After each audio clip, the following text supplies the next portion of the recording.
Hello, everyone. Welcome to First Online University, a global platform for all your education and growth related needs. In this lecture, we are going to continue with the chapter P block elements, and we are going to continue with group 13 elements. We have already started our discussion on the important compounds of boron. The first one that we discussed was borax. We are going to continue with borax, that is the properties and uses of it. And we are going to move on to the second important compound, that is orthoboric acid. Before we begin, a piece of information for you. You can use the coupon codes Mission J or Mission NEET while you enroll at First Online University for Mission J or NEET in order to avail good discounts. Let's first begin with the properties of borax. Now, we have already studied the various methods of preparation of borax and we know what is borax. Let's talk about its properties now. It is less soluble in cold water, but it is more soluble in hot water. It is going to dissolve in water in order to give an alkaline solution. So when it reacts Na2B4O7, remember the formula for borax, Na2B4O7, it will react with water to give NaOH and H3BO3, that is boric acid. Now, what is the action of heat on borax? The action of heat is actually known as the borax bead test, which is useful in the identification of basic radicals in qualitative analysis. You must have studied qualitative analysis by now, and you should be knowing what are basic radicals and the identification of basic radicals. For the identification, we make use of borax bead test. So what happens is that on heating, borax is going to lose all of its water molecules of crystallization. And when it happens, when it loses all of the water, it is going to swell up to form a puffy mass. When further heated, it will break down into sodium metaborate and boric anhydride, which on solidification will appear as a transparent glass, like a small bead. Okay. So you can see there is a platinum loop that we take and we put some borax powder on it and we heat it. We get a puffy mass. So Na2B4O7.NH2 on heating will lose all its water molecules of crystallization to form Na2B4O7, and on further heating it will form NaBO2 plus B2O3. So from tinkle we get borax, and from borax on further heating we are getting sodium metaborate and boric anhydride, as we have talked about. Now, the glassy bead which is formed is commonly known as the borax head because it is being formed at the head of this platinum loop that we have taken, and it is used for qualitative analysis for the detection of basic radicals like nickel 2 plus, cobalt 2 plus, chromium 3 plus, copper 2 plus, manganese 2 plus, etc. The examples include cobalt oxide plus B2O3 on heating will give so cobalt oxide plus borax bead will give cobalt metaborate. COBO2 O whole twice. This is a blue colored bead that we get, which is like a glassy structure which we are getting. Similarly, nickel oxide on heating with borax bead will give nickel metaborate. The same formula, it is going to be violet colored bead. Okay, so the color of the bead that is being formed is going to give us information about the basic radical that is present in the given mixture to us. Next is some other basic radicals are given along with the colors of these beads that are observed. So for copper, it is green. For iron 2 plus, it is greenish. For chromium 3 plus, it is yellow. For both manganese 2 plus and nickel 2 plus, it is violet. So we have to carry out further tests to confirm whether it is manganese or nickel if we are getting a violet colored bead. So these are the colors that are formed in the borax bead test. Let's do a few concept check questions. The first is formula for borax bead is Na2B4O7.10H2O, B2O3, Na2B4O7 or H3BO3. We have seen that the borax bead is actually given by the formula B2O3. Option B is the correct answer. Next question is borax is alkaline because of dash hydrolysis. So we have seen that it undergoes cationic hydrolysis. So option A is the correct answer. Next question is color of this cobalt BO2 whole twice is. So we have seen that for cobalt in the borax bead test, we get a blue color. Option D is the correct answer. Next, we move on to the uses of borax and then we talk about the orthoboric acid alongside. Okay, so one question that was left was the formula of borax is. So uh, we have already seen this. Borax is Na2B4O7. Okay, option C is the correct answer. Okay, now we move on to the uses of borax. Now, when we talk about borax, it is used in the manufacture of optical and hard glasses. Okay, then it is also used in making enamels and paints for earthen pots. As you can see in the pictures, also it is used as a mild antiseptic also in the preparation of medicinal soaps. Then it is also used as food preservative. It is used as a flux in soldering and welding also. And it is most importantly used in borax bead test to find out which basic radical is present. The second important compound of boron that we are going to talk about is orthoboric acid, which is also known as boric acid, that is H3BO3.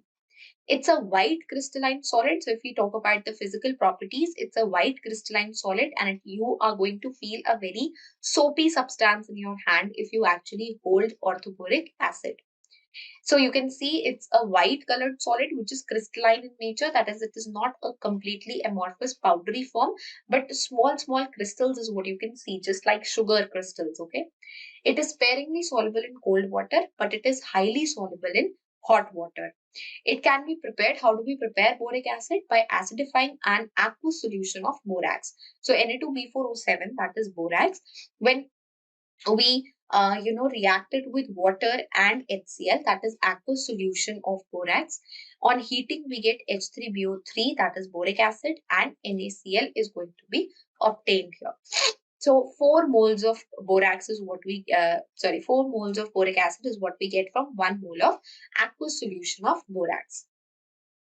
It has a layered structure in which planar BO3 units are going to be joined together by hydrogen bonds. So we have layers of BO3 units and these are going to be joined together by hydrogen bonds to form a layered structure of orthoboric acid. So you can see the structure. So this is like B and then there are 3 OH moieties that are going to be attached to boron. That is the structure of it. So, but when we talk about the these units being present together, then they are going to exhibit hydrogen bonding. Okay, you can see the dotted lines are actually representing the hydrogen bonding that exists in the orthoboric compound. Let's have a look at few MCQs now. The formula of boric acid is, so we have seen boric acid is H3BO3. Option A itself is the correct answer. Next question is, in the layered structure of boric acid, the planar units of BO3 are joined together by hydrogen bonds. Option A is the correct answer. Next question is, which of the following are the uses of borax? It is used as food preservative. Yes. Reagent in borax bead test. Yes. Mild antiseptic in medicinal soaps. Yes. So all of these is the correct answer. Next, we move on to the properties and uses of boric acid. In brief, we are going to discuss that. So first property of boric acid is the acidic nature. As it's clear from the name boric acid, it has got acidic properties. So what is the acidic nature that we are going to discuss?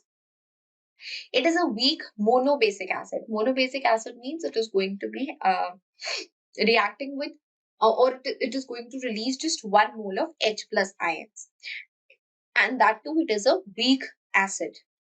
It is not a protonic acid, but it will act as a Lewis acid by accepting a pair of electrons from hydroxyl ion of water. So from the OH minus ion of water, since water is H2O gets split into H plus and OH minus, from OH minus the electrons are going to be taken by this electron deficient species, which is a Lewis acid, that is H3BO3. It's not a protonic acid.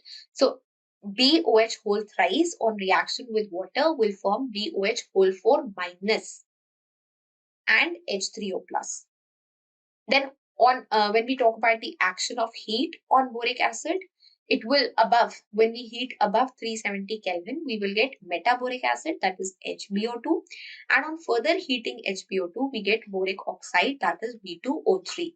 So HbO3, that is orthoboric acid, on heating above 375 Kelvin, we get HbO2, that is metaboric acid. which on further heating will get converted into boric anhydride or boric trioxide B2O3. Now H3BO3 on heating at 435 Kelvin will directly give tetraboric acid, that is H2B4O7. All these reactions are very, very important, and tetraboric acid on further heating will again give boric anhydride.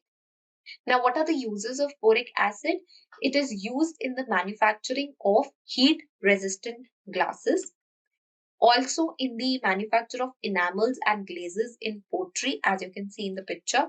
It is also used as a food preservative, then mild antiseptic for eye wash under the name of the solution boric lotion. Okay, so boric powder, boric acid powder is commonly used for some eye infections. It will be, added to some. So this boric acid powder is actually taken, added to lukewarm water, and it is applied on the eyes for some eye infections. Now, question is, why is boric acid considered to be a weak acid? Because it's not a protonic acid, okay? It's not going to release H plus on its own. It is rather a Lewis acid, and it will accept OH minus ions from the water molecule in order to complete its octet instead of releasing H plus ions. So, and then in turn, it will release H plus ions after accepting OH minus ions. So, BOH whole thrice on reaction with water will form BOH whole 4 minus, and H3O plus is going to be released, not directly. Let's have a look at few MCQs before we end this lecture. Boric acid is a dash weak acid. Tribasic, dibasic, monobasic or tetrabasic. We have seen it's a monobasic weak acid. Why monobasic? Because it will accept just one OH minus ion. Next is H3BO3 is a Bronsted acid, arrhenius, Lewis base or Lewis acid. We have seen that H3BO3, that is boric acid, is first of all an acid. So option C goes out of picture. And since it does not release H plus, it's a Lewis acid. Okay, option D is the correct answer. Lastly, carrom board powder is made up of what? Boric acid, lactic acid, fructose or thallus acid. So that's an important application based question. It is boric acid. Option A is the correct answer. So this is all about the two important compounds of boron that we have completed, that is borax and orthoboric acid. We'll take up the third compound in the next lecture. You can subscribe to our YouTube channel for joining YouTube live classes for best NEET or JEE coaching. You can also download the First Online University mobile app through Google Play Store or App Store for continuous learning through your smartphones. Keep learning with First Online University, a team of millions of learners and educators worldwide.